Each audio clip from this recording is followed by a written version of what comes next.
Hey everybody, we are officially live. I'm so excited to kick off the first semester of mentoring, or rather the spring semester of mentoring for the higher ed program, spring 2025. Welcome. Thank you all for being a mentor. If you are watching the recording of this, you can fast forward by 5 to 7 minutes as we will get this workshop started in around 5 to 7 minutes. If you are joining me live, I'm excited to have you here. I'm grateful to have you here, and we are just about to kick off. If you are, watching this live, bear with me, hang out with me for the next 5 to 7 minutes. We will get our first workshop started then. If you're watching the recording of this, feel free to fast forward by 5 to 7 minutes. I'm going to have my colleague Jolene send you an email with the link. So then y'all can join and tune in.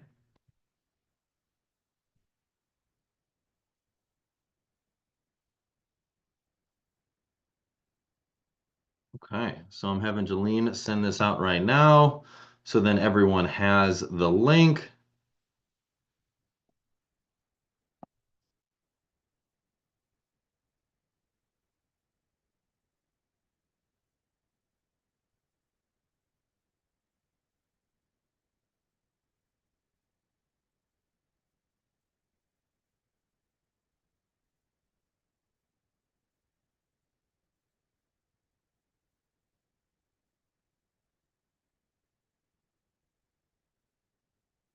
Ready. And I believe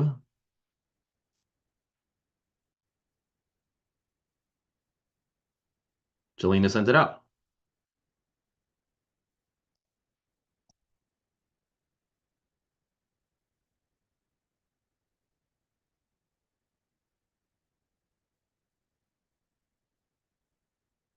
All righty. So we'll have more people jump in right now. Over the next 5 to 6 minutes, we'll start seeing more people um, jump in and join the workshop tonight.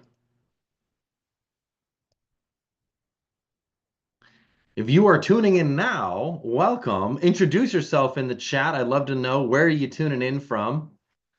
Hey, Ashley, welcome. Thanks for being here. Thanks for being here. Ashley, where are you tuning in from?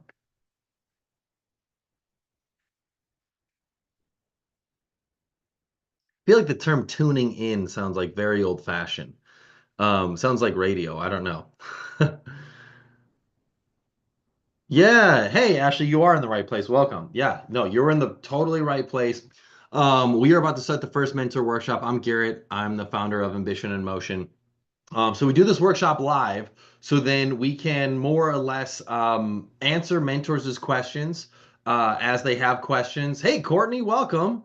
Southern California. Ooh, very nice. How's the weather in South? I feel like in Southern California, the weather's always amazing. I live in Austin, Texas, and now is like the perfect time of year. It's like 70 degrees, it's sunny, it's super nice. Um, Hour from Houston. Very cool, Ashley. Very nice. So I'm in a similar-ish neck of the woods. Richmond, is that near like Beaumont or like Nacogdoches? Where in like how far are you from Nacogdoches or Beaumont? Cody, Springfield, Missouri. Welcome, Cody. Thanks for introducing yourself. For those of you tuning in now, come on in, introduce yourself in the chat. We're gonna get started in about 4 minutes. Um, I'm really excited and grateful to have you all here. I'm excited to kick this off and have you all here as our mentors this semester.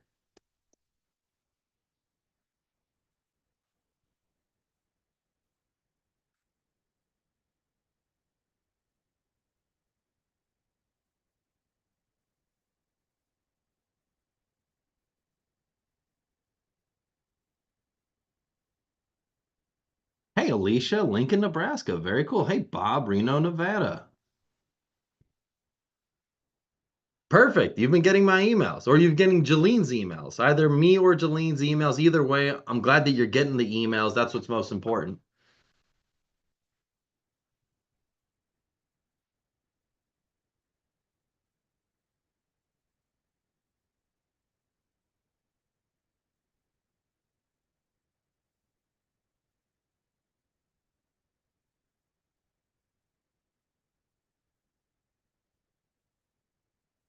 Oh, I believe those emails have all been sent out by Jalene, which is great. Um, Another Bob here from York, Pennsylvania. Very nice. Santa Barbara. Wow. Well, I feel like, Lalo, getting some rain in Santa Barbara is probably a nice thing. I don't know about you. I live in Austin, Texas. It has been a drought here over the last few years. I actually had to have my foundation repaired because my house was splitting. It was very frustrating and unfortunate.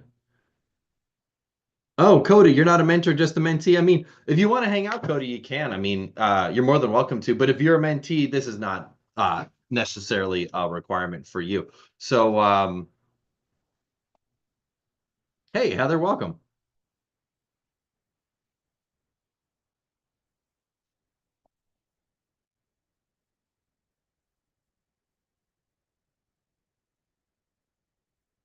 Mark from sunny San Diego, very nice.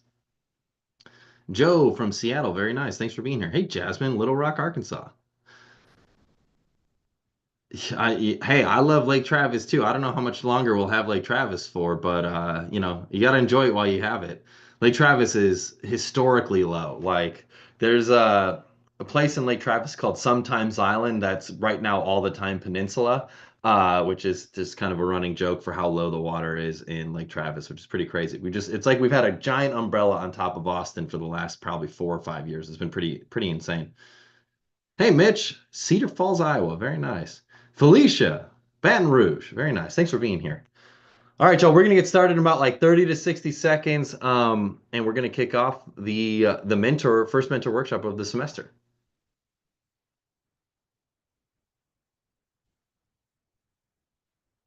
Oh, that's sweet, Ashley. I like that. Yeah, that's Cody, ambitious Cody over here. I like it. Um, Ben, Colorado Springs. Very cool. Thanks for being here, Ben.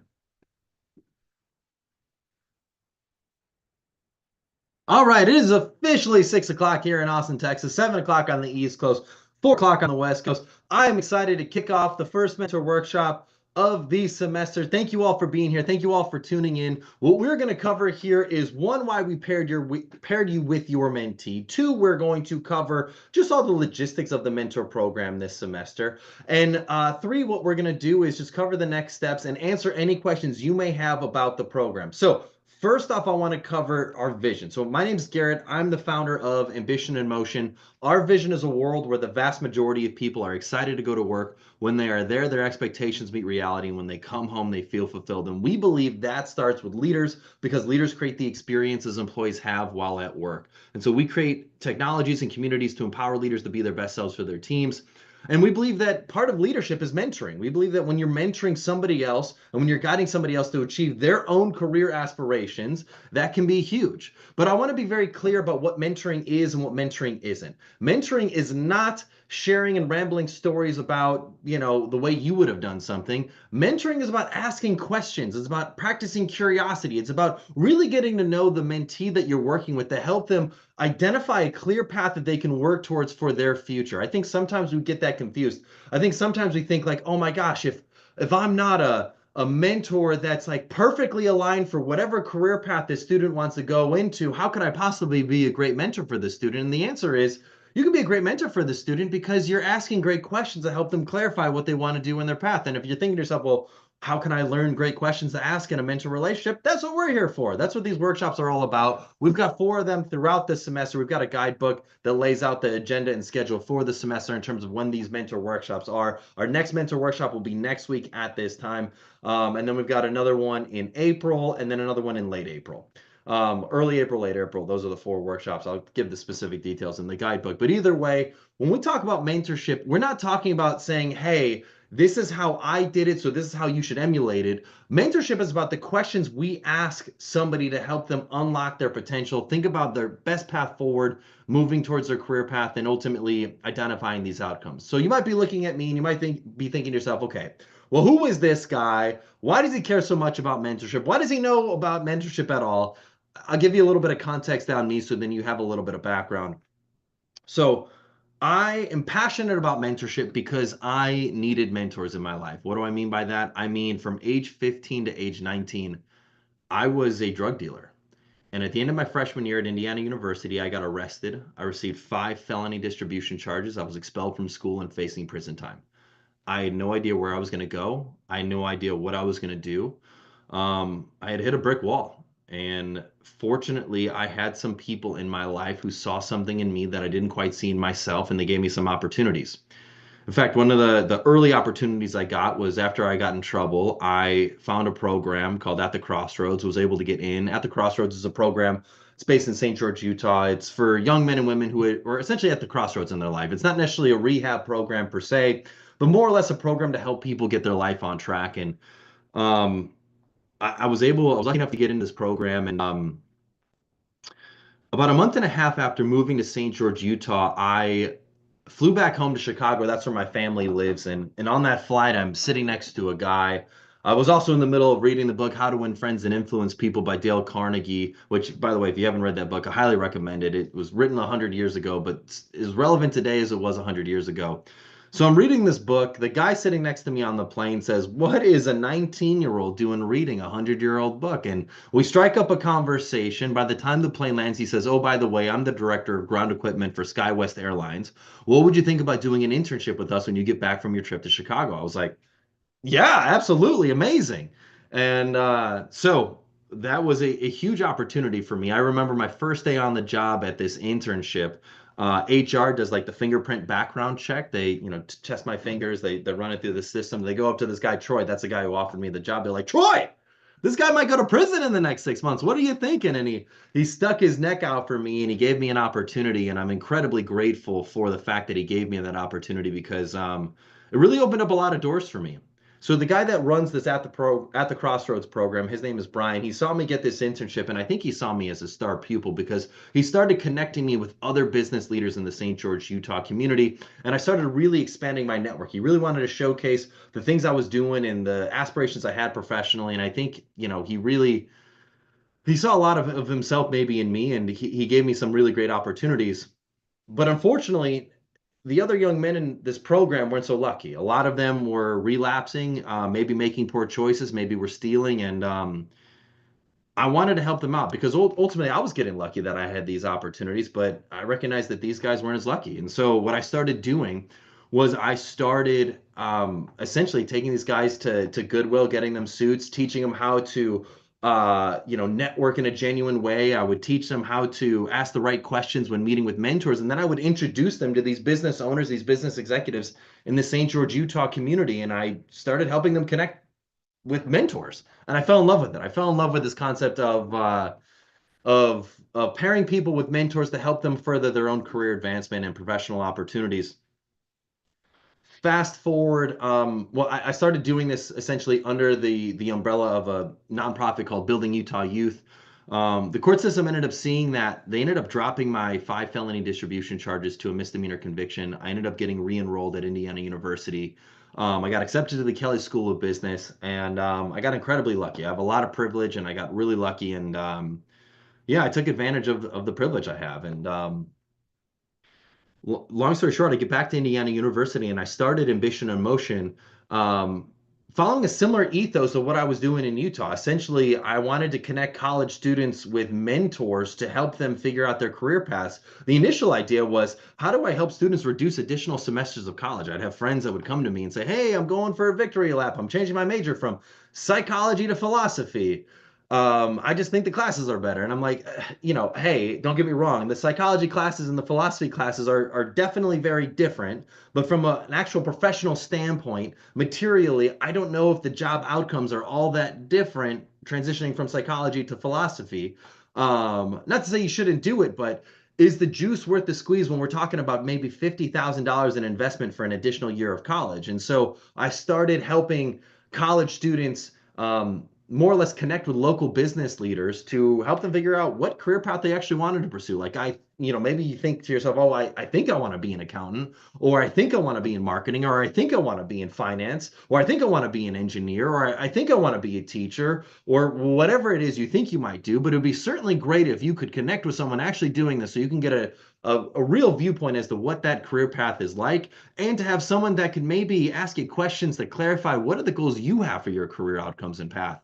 And Yeah, ultimately, it started growing. I was running these on-campus workshops, teaching skills like how to network in a genuine way, how to get your foot in the door, how to prepare for the interview, how to prepare for that first job or internship. And eventually, one of the young women who was in our workshops, or rather in these little groups on Indiana University's campus, came to me and she said, "Hey, I'm the director of alumni relations for my sorority. We are tearing down our sorority house. We're building it back up. We want you to do this program, but for all of our sorority sisters and our alumni, this would be a great way to just get our alumni back involved, let them know that we're rebuilding the house, maybe donate to the sorority if they feel so inclined." And I said, sure.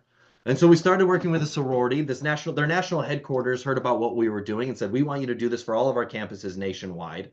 Um, and I said, sure. And so we grew to more fraternities, sororities, honor societies, universities. The honor societies where we found really our sweet spot. So more likely than not, you are an alumnus of an honor society, and that's how we got connected here today. Um, but since then, one of the areas that we've really expanded our mentorship research is in executive mastermind groups. Essentially, when the pandemic hit in 2020, a lot of our mentors who lead teams came to me and said, "Hey, I'm more than happy to be a mentor for a student, but this pandemic is turning my business upside down. Can you connect me with other leaders who can relate to what I'm doing?" And I said, sure. And so we started also creating these executive mastermind groups as well. So, by the way, if you are a leader of people in your workplace or you aspire to lead people in your workplace, send me a message. Just send Jolene a message and she'll follow up with me. I'd love to chat with you about our mastermind groups. But on to the mentorship. That's how I got into this work. That's how we started doing all this work. We were studying the IO psychology behind why people get along in a mentor relationship. So you might be wondering to yourself, okay, is my student, doing the exact career path that I'm doing right now? The answer might be no, but that's okay because our research has found that when people's work orientations are aligned, it is much more likely to have a productive and quality mentor relationship. So what do I mean by work orientation? Work orientation is how you view your work. Some people view the work as a job, career, or calling. If you go onto your dashboard, you can see your work orientation. Essentially, work orientation is not good or bad. If you're job oriented, you're motivated by work-life balance. If you're career oriented, you're motivated by growth and learning new skills. And if you're calling oriented, you're motivated by personal and professional mission alignment. There's not a right or wrong work orientation. It's not good or bad. It's on a spectrum, so you could be in between categories, and it's fluid. So where you were 5 years ago could be different from where you're at today. But what we learned is that when two people's work orientations are aligned at this given moment in time, the likelihood that relationship lasts for 6 months and is considered productive and quality is 4 times greater than if it's just based on what you do. So if you go to your dashboard and you click on that little orientation tab, you can see your work orientation, you can see your mentee's work orientation, and more likely than not, you will identify that there's a lot of similarities in your respective work orientations. And so that was part of what your assessment helped us identify is what is your work orientation. The other big factor when it comes to successful mentoring relationships is how you view the relationship. One thing we found to be critical when it comes to successful mentorships is that we try to eradicate the hierarchy in a mentor relationship. Now, granted, I get it. You are the mentor and your mentee is a mentee, but at the end of the day, if you can come into this relationship with an open mind that you can learn from this mentee just as much as they can learn from you, you're much more likely to have a productive and quality mentorship than if you come in thinking like, well, I'm obviously the mentor. I'm here to imbue wisdom on you. Instead, if it could be more of like, hey, let me ask you questions so then I can better understand what you're trying to achieve. And then, maybe you ask me some questions so I can share with you some of the things I'm working towards in my career. Ultimately, if we can think of this closer to a horizontal mentorship or a two-way street, we're much more likely to have a productive and quality mentor relationship. So, let's dive on to the next steps of the mentor workshop. So there are 3 keys to being a successful mentor. It is understanding your strategy, it is understanding your story, and it is understanding your state. And I'm said those in reverse order of importance. Your state, your physical state is your most important aspect of being a great mentor. So physically, how are you? I recognize that work can be hard. I recognize that there could be things going on outside of work, at work, around you, in the economy, whatever it may be that stress you out, that bring you down and can potentially have a physical impact on you in terms of just, maybe you come in a little sad, mad, dejected, angry, just, not in your peak state. When it comes to being a great mentor, one of the things that you can do to be the best mentor you can be is before you have a mentor conversation, do something to psych you up and get excited about what you're doing. And physically, you can do that. You can literally release endorphins in your brain by getting excited. And so, one thing I like to do is I like to stand up. I like to shake it out. I like to sometimes scream at the top of my lungs, dance it out, shake it out, let it loose, get all the things going. And it can be a great way to more or less raise your energy levels and raise your state for when you go into a conversation. Because if you can do that, your mentee is going to feel that excitement. They're going to feel your body language, especially even if it's like a Zoom call like this or a video chat call like this. They can feel if you're coming in with good posture, if you're coming in with high energy, they will resonate with that. Whereas if you come in, kind of off because something's distracted you, or because this is going on at work, or because of this or that or the other, it's going to be felt by your mentee. So I could not impress on you enough. I like to pound my chest. I like to shake it out. I like to do power poses. I like to do jumping jacks. I like to do things that get my blood flowing, especially before an important call like a mentorship conversation, because it allows me to be in my peak state before meeting with a mentee. So if you're wondering, gosh, how can I ensure I'm a great mentor? Come in with great energy. That's one thing you can do. The second key to being a great mentor is honing your story. So, why will you be a great mentor? I love to see you post in the comment section. Why do you think you will be a great mentor? Because essentially, whatever story you tell yourself, you're going to manifest. If you think to yourself, like, oh, well, I don't have, 40 years of experience in this field, so I couldn't possibly be a good mentor. That's what you're gonna manifest. If you say, oh well, I'm an introvert, I couldn't possibly be a good mentor, or I'm an extrovert, I'm crazy, I couldn't possibly be a good mentor. If you tell yourself a story for why you won't be a good mentor, more likely than not you will not be a good mentor. But if you tell yourself a story for why you can be a great mentor, you're much more likely to be an amazing mentor, because you are having a mentality as to what success will look like. I'm a big believer, big fan in visualizations, like visualizing what does success look like. I think, by the way, not only can you apply this to mentorship, you can apply it into anything. If you're about to go into a job interview, visualizing what does that interview ask you in terms of questions and how you are going to answer those questions in a really concise, motivating, and effective way. Or if maybe you're about to go into a sales call and you're a salesperson, visualizing what does success look like from this conversation, or whatever you do for your work. For any important conversation, maybe you're about to meet with your boss and you're going to ask for a raise or a promotion, visualizing what does success look like. Visualizations absolutely apply to mentorship too. When you visualize this mentor conversation, what does that look like? I want you to put in the comment section, why will you be a great mentor? I love to learn it. I love to learn just, what story do you tell yourself for why you will be a great mentor? Post in the comment section. I'm going to check out the comments. I see see a ton of action in the comment section. Oh man, actually, I love this story. Going from business management to cybersecurity. You had your reasons. I love it. Well, I'm glad you can relate.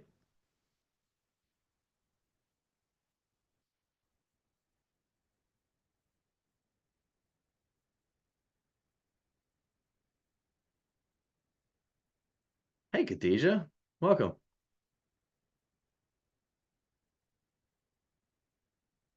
Felicia, if your work orientation is empty, send an email to Jolene. There might be an issue with our assessment and what we've got written down for you. So, yeah, essentially send an email to Jolene. She'll forward that to my colleague Ben. He runs all of our tech. So maybe we don't have your responses for you in terms of the mentorship.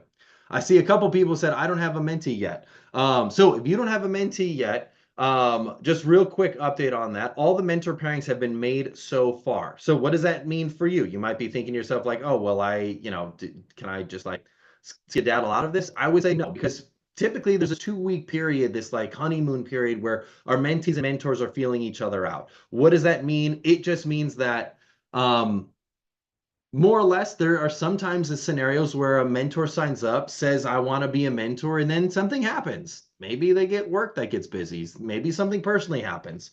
I don't know.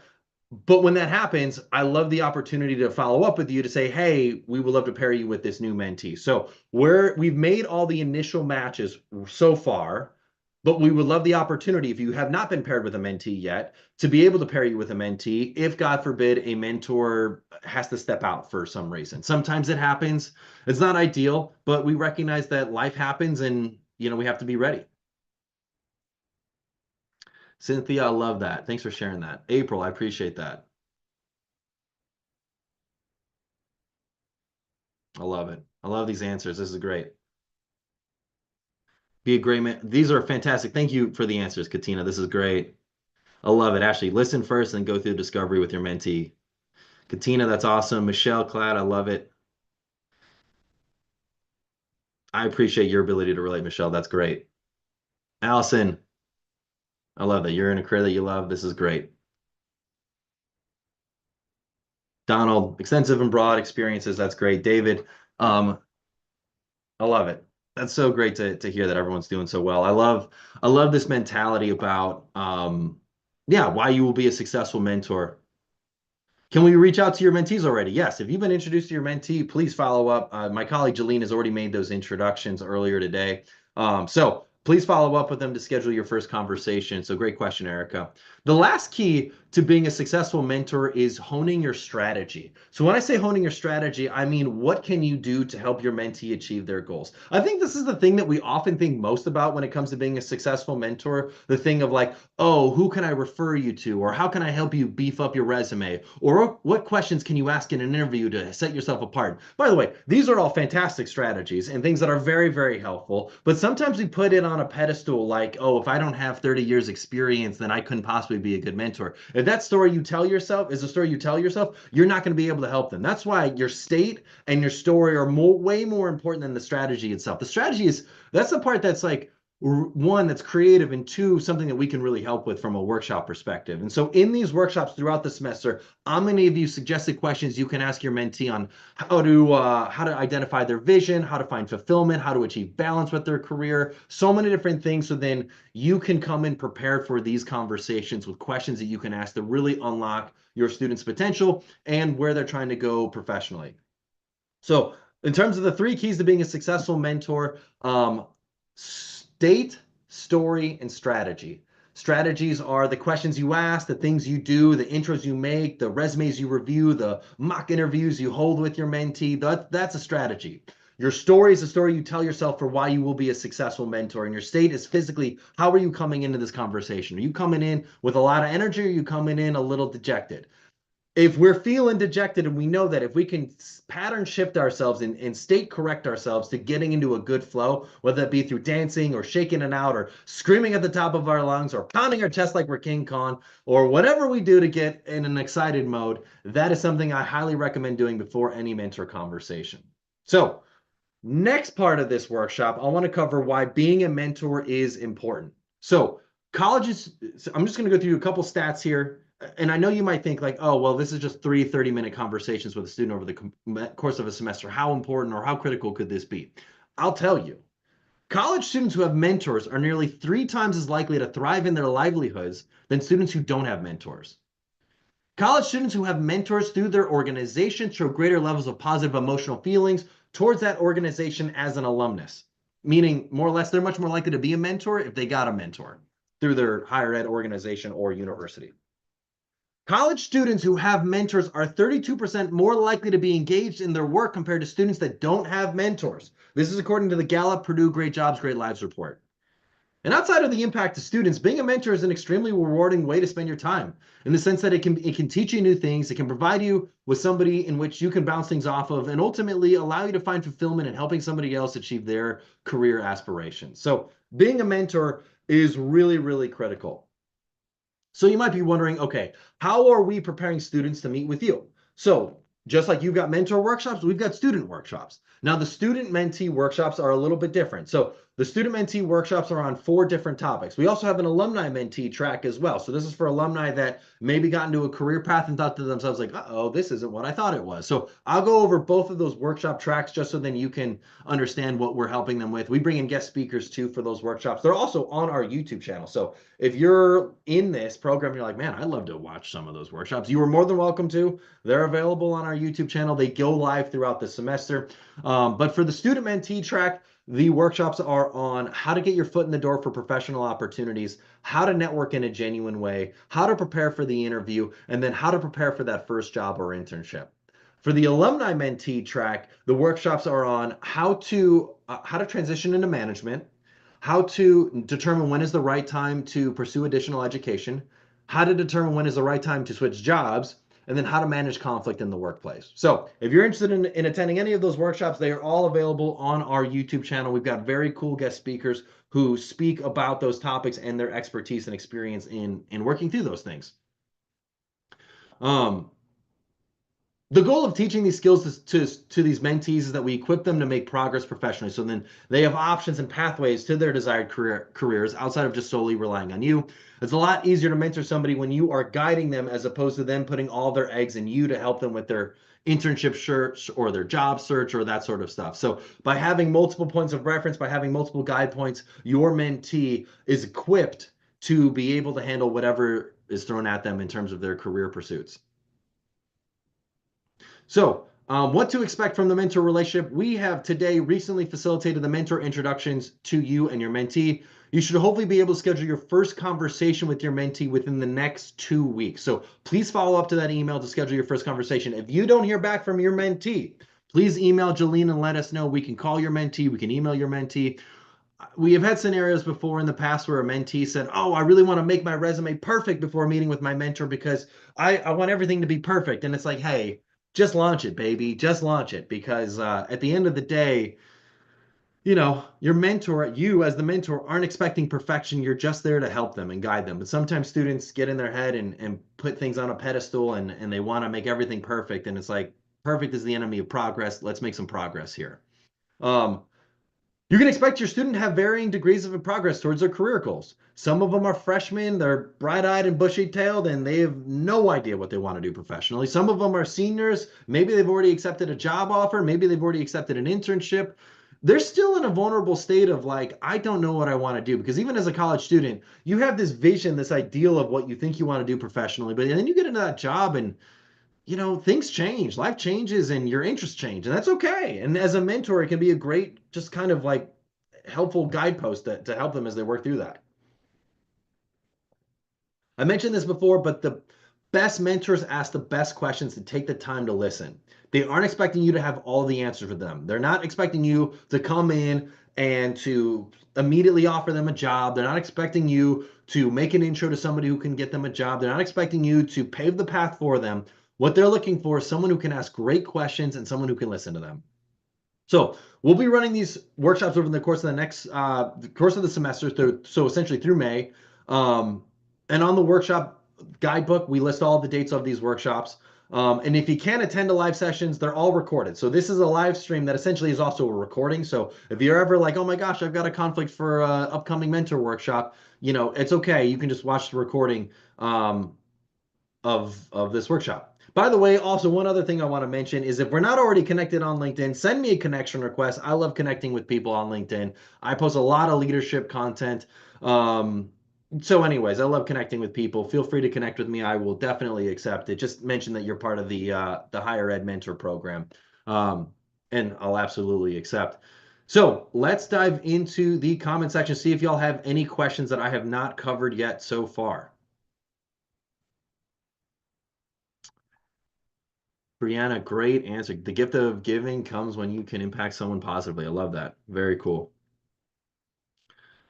Shaliza, I'm glad that you're looking forward to this. I'm looking forward to having you as a mentor. I'm really grateful, by the way. Maybe I should be very clear. I'm incredibly grateful to have you all as mentors. There are, I believe, over 600 mentor pairings this semester. That's incredible. Like, we can't have the impact we're having on all these students if it weren't for you as our mentor. So I just want to say thank you and how grateful I am to have you as mentors for the semester. It really means a lot. I know that you've got a lot of work things going on, and the fact that you're taking some time out of your day to meet with your mentee is incredibly huge. In future workshops, what we'll cover are, like I said, suggested questions you can ask your mentee, how to handle scenarios. Let's say if you feel like a mentee is not respecting your time, how to go about handling that. All those things we will cover in future workshops. But I just wanted to let you know how grateful I am to have you as a mentor this semester. It really does mean a lot. Um, and sorry, I don't know why Zoom does this. I'm going to turn my camera off for a second and turn it back on. It goes blurry sometimes. Much clearer. But anyways, I just wanted to say thank you so much for being a mentor and just how grateful I am to have you as a mentor this semester. Richard just saw that. So if you've not received a mentee yet, I think I answered that question before. We are in this 2 week purgatory period where we made the initial matches so far. So you're not paired with a mentee quite yet, but it doesn't mean that you won't be paired with a mentee. We know that sometimes things happen in a mentor's life and they're not able to be a mentor anymore. We would love the opportunity to follow up with you to pair you with their student. We will keep you updated over this next 2 week period on whether or not you're paired with a mentee. I want to be frank and upfront with you about that because I know sometimes it can be a scenario where you're like, okay, like, am I paired with a mentee? What's going on here? Yeah, we love the opportunity. And by the way, if you're not paired with a mentee, this semester you get put on a priority list for next semester. So if you're not paired with a mentee this semester, you'll be put on a priority list for next semester to be paired with a mentee. So it'll be a very high likelihood you get paired with a mentee next semester if you're not paired with one this semester. So I just want to be upfront about that and would love to have you as a mentor next semester. Martin, great answer. I love it. Do you have to be formally introduced? We formally introduced everybody via email. So I guess Ashley, in terms of defining what do I mean by formally introduced, email is the formal introduction. So we've already made the introductions. Go out and meet with your, um, oh, Allison. So you see your mentee's information, but you did not get an email from us. So let me double check with Jolene just to make sure that all the mentor introductions have been made, and I'll double check on that. They should have been made, but you know, sometimes things happen, and Jolene might be making them tomorrow. But anyways, so you can see them in your dashboard, Anthony. My colleague Jolene will be finishing up those mentor introductions, and Cynthia, great call out. We will get those taken care of. But yes, I'm glad that you brought them up. The mentor introduction will be made. If it hasn't already been made, it'll be made tomorrow. So apologies for that.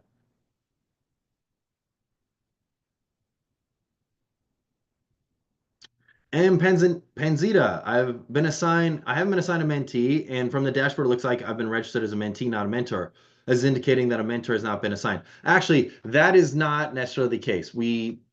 In our dashboard, the nomenclature just says we view it as horizontal mentorship. So a mentor pair has not been assigned. Doesn't necessarily mean that you're a mentee. I know it can be confusing verbiage, but no, great question. And Penzita, yeah, and Ben, yes, great question. No, it's just the nomenclature.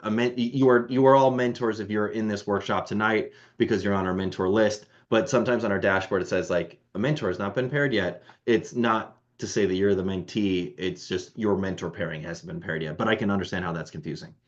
Um,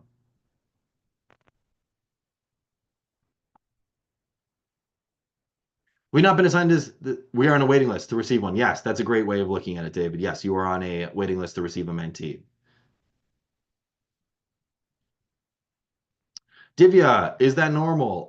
It can be normal if you've not been assigned a mentee. It just means that we had a really strong mentor or alumni mentor showing in terms of signups from your organization. But like I said before, we put our mentors that are not paired with mentees on a priority list for next semester. So there's a very high likelihood you'll be paired with a mentee next semester. So um, yeah, Anthony, see that you've not gotten your email. We will make sure that that is taken care of.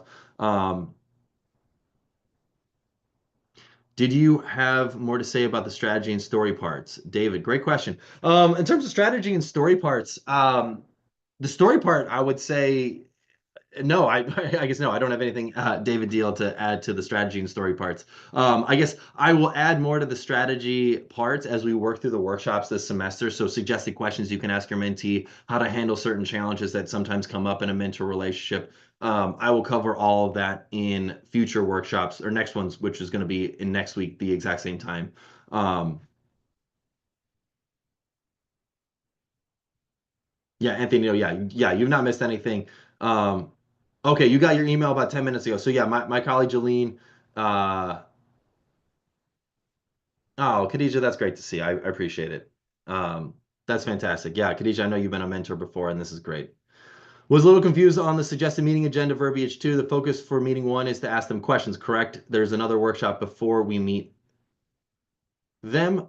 Danny, Good question. I guess it depends on when you schedule your first mentor meeting. So you can schedule your first mentor meeting for later this week or next week. But yeah, if not, then yes, there'll be another workshop before your first meeting with your student. That's okay. The agenda is just a guide. I would look at the agenda as a way to help build rapport between you and your mentee and just give you something to, work off of. You don't have to follow it to a T. In fact, you don't have to follow it at all. It's just a guide. We've been doing this for a long time, and we found that these questions are a great way to get to know someone pretty well and to connect with them. But I will provide additional tips and tricks and questions you can ask in future workshops as we work through the semester.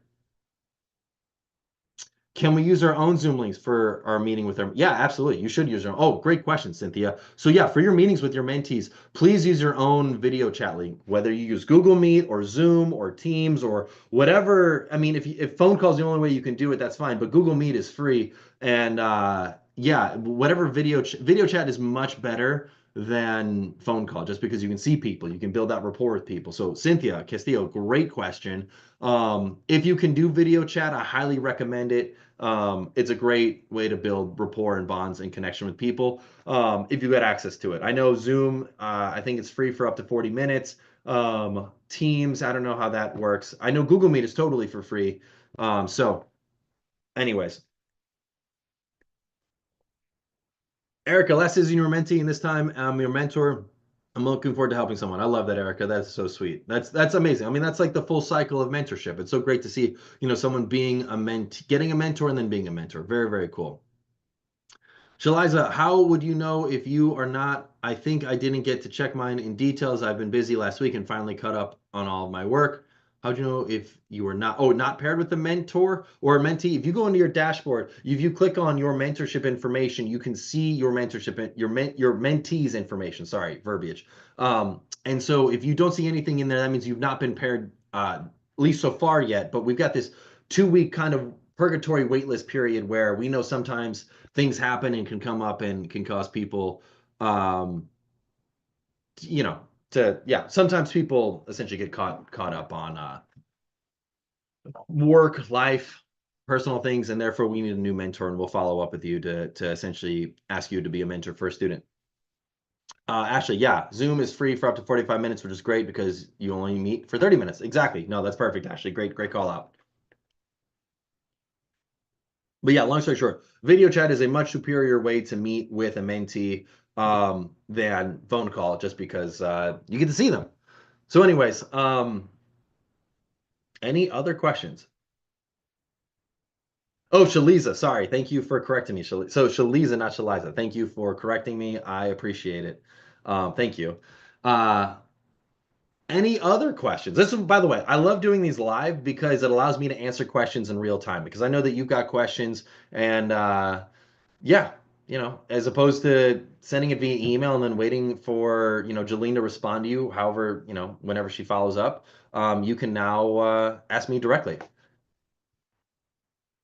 So I think we've covered all the questions. If we have no more questions, we're going to hop off. We have another workshop next week, exact same time, Wednesday the 12th, 6 p.m. Central. And so if you have any questions that I don't cover in this workshop, come to that workshop next week. We can answer those questions and go through that. Then I'll also cover some other fun things. Next workshop, what I'm going to cover is how to set proper expectations for the mentor relationship, how to handle any issues with mentees, and then how to help students with key issues they face on a regular basis, like finding balance and identifying a vision. So that is what we will cover in our next workshop next week. Cynthia, you asked the question, after each meeting, is the only thing we do the notes after each one? Yeah, I mean, there's a notes section on your dashboard for you to take down those notes or just write your own notes if you want to just physically handwrite them. But yeah, as a mentor, really the only main thing that you've got to do at the end of the semester is complete the post-program assessment to give us your feedback on your mentor experience. But besides that, yeah, that's really the only thing. Like the majority of the work is on the mentee in terms of them putting down that they met with you, watching the workshops, all that sort of fun stuff. Everybody, thank you all for being here. I'm so grateful to have you as a mentor. I shared those stats before. Really, being a mentor has a huge impact on a student's life, what they achieve professionally, and essentially their engagement level at work and what they're able to do in terms of thriving. I really appreciate you all, and I'm so excited to get started. Thank you, thank you, thank you for being a mentor. We're impacting a lot of students' lives here. And Donald, March 12th, that's the date of the next workshop. Um, See you all next week. Have a wonderful rest of your evening, and see y'all in a week.